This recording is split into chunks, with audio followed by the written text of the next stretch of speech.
उसनवारीचे पैसे देण्यास नकार दिल्याच्या कारणावरून भडगाव तालुक्यातील गिरड येथील 6 जणांनी एक महिला व तिच्या पतीस मारहाण करत महिलेच्या कमरेला व छातीला हात लावल्याची संतापजनक घटना घडली असल्याची माहिती आज दिनांक 4 एप्रिल रोजी सकाळी 8 वाजता हाती आली आहे।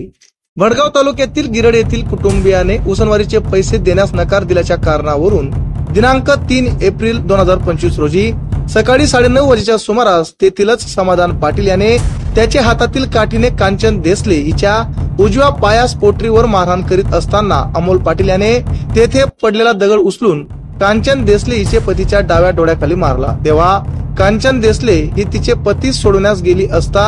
संजय पाटील याने कांचन देसले हिच्या कमरेला मागून धरले व छातीला हात लावला। तेव्हा वैशाली पाटील हिने कांचन देसले ही सापटा बुक्क्यांनी मारहाण केली, तर देवेंद्र पाटील हे शिवीगाळ करीत होते। त्यावेळी मीराबाई पाटील हिने हातातील चप्पल घेऊन कांचन देसले व तिचे पतीस चेहऱ्यावर मारहाण केली अशी फिर्याद कांचन देसले हिने भडगाव पोलीस स्टेशन येथे दिल्यावरून दिनांक 3 एप्रिल 2025 रोजी संशयित 6 जणांविरोधात भडगाव पोलीस स्टेशन येथे विविध कलमान्वये गुन्हा दाखल करण्यात आला असून या घटनेचा पुढील तपास भडगाव पोलीस स्टेशनचे पोलीस निरीक्षक पांडुरंग पवार यांच्या मार्गदर्शनाखाली पोलीस नाईक मनोहर पाटील हे करीत आहेत।